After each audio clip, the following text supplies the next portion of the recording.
ఇది ఒక cinema review కాదు, ఇదొక హెచ్చరిక. ఇది ఒక హీరో మీద విమర్శ కాదు, ఇది మొత్తం టాలీవుడ్కు వచ్చిన అలర్ట్. స్టార్ హీరో ఉంటే చాలు, కటౌట్ ఉంటే చాలు, ఫ్యాన్స్ ఉంటే చాలు అనుకున్న కాలం ముగిసిపోయింది. 2025 బాక్సాఫీస్ స్పష్టంగా ఒక మాట చెప్పింది: కంటెంట్ లేకపోతే క్రేజున్నా వేస్టే. అసలు స్టార్ పవర్ అంటే ఏమిటి? ప్రమోషన్లు లేకపోయినా, రివ్యూలు రాకముందే, మౌత్ టాక్ తెలియకముందే థియేటర్ల ముందు క్యూ కట్టడం. ఒకప్పుడు ఇదే జరిగింది. కానీ ఇప్పటి బాక్సాఫీస్ని చూస్తే ఒక విషయం అర్థమవుతోంది: స్టార్ పవర్ ఇంకా ఉంది, కానీ అది ఒంటరిగా సినిమాని నిలబట్టడం లేదు. 2025 టాలీవుడ్కు ఒక షాక్ ఇచ్చింది. భారీ budget, pan India plans, top stars, కానీ ఫలితం game changer. War 2, Harihara Veeramallu ఇవి చిన్న సినిమాలా? కాదు. ఇవి రిస్క్ ప్రాజెక్టులా? కాదు. అయినా బాక్సాఫీస్ దగ్గర ఆశించిన ఓపెనింగ్స్ రాలేదు. ఇక్కడ హీరోల మీద సందేహం లేదు, వాళ్ల క్రేజ్ మీద కూడా కాదు.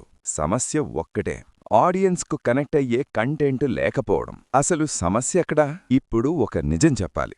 డైరెక్టర్లు, ప్రొడ్యూసర్లు ఒక పెద్ద మిస్టేక్ చేస్తున్నారు. ఫ్యాన్స్ ఉంటే చాలు అనుకోవడం కాదు. ఈరోజు సినిమా బతకాలంటే ఫ్యాన్స్ ప్లస్ న్యూట్రల్ ఆడియన్స్ రెండూ కావాలి.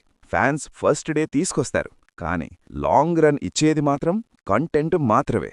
పవన్ కళ్యాణ్ సినిమాలే బెస్ట్ ఎగ్జాంపుల్. ఈ కొత్త ట్రెండ్ అర్థం కావాలంటే ఒకే ఒక్క ఉదాహరణ చాలు. ఓజీ 2025లో వచ్చిన ఈ సినిమా ఇండియన్ బాక్సాఫీస్ దగ్గర సునామీ.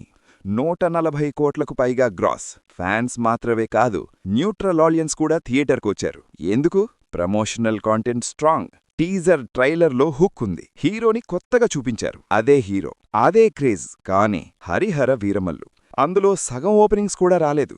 ఇక్కడ తేడా హీరోలో కాదు, కంటెంట్ ప్రెజెంటేషన్లో ఉంది. థియేటర్కు జనాలెందుకు రావడం లేదు? ఇంకో రియాలిటీ కూడా ఉంది: టికెట్ రేట్లు పెరిగాయి.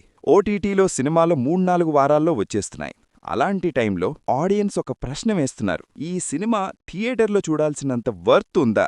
ఈ ప్రశ్నకు సినిమా కంటెంట్తోనే సమాధానం ఇవ్వాలి, కటౌట్తో కాదు, ఫ్యాన్ షోస్తో కూడా కాదు. 2025 ఇచ్చిన క్లియర్ మెసేజ్. 2025 టాలీవుడ్కు ఒక స్పష్టమైన సందేశమిచ్చింది: స్టార్డమ్ సినిమా థియేటర్ వరకు తీసుకువస్తుంది, కానీ సినిమాను గట్టెక్కించేది మాత్రం కంటెంట్ మాత్రమే. మారకపోతే మునగడం ఖాయం. ఇకనైనా దర్శక నిర్మాతలు మారాలి, ప్రేక్షకులను గౌరవించాలి, కథ మీద, స్క్రీన్ ప్లే మీద ఫోకస్ పెట్టాలి. లేదంటే స్టార్ ఉన్నా, కటౌట్ ఉన్నా బాక్సాఫీస్ దగ్గర వేస్టే. మీ అభిప్రాయం కామెంట్స్లో చెప్పండి. ఈ బాక్సాఫీస్ ట్రెండ్ మీద మీ అభిప్రాయం ఏమిటి? ఇలాంటి డీప్ సినిమా అనాలిసిస్ కోసం ఛానల్ను సబ్స్క్రైబ్ చేయండి.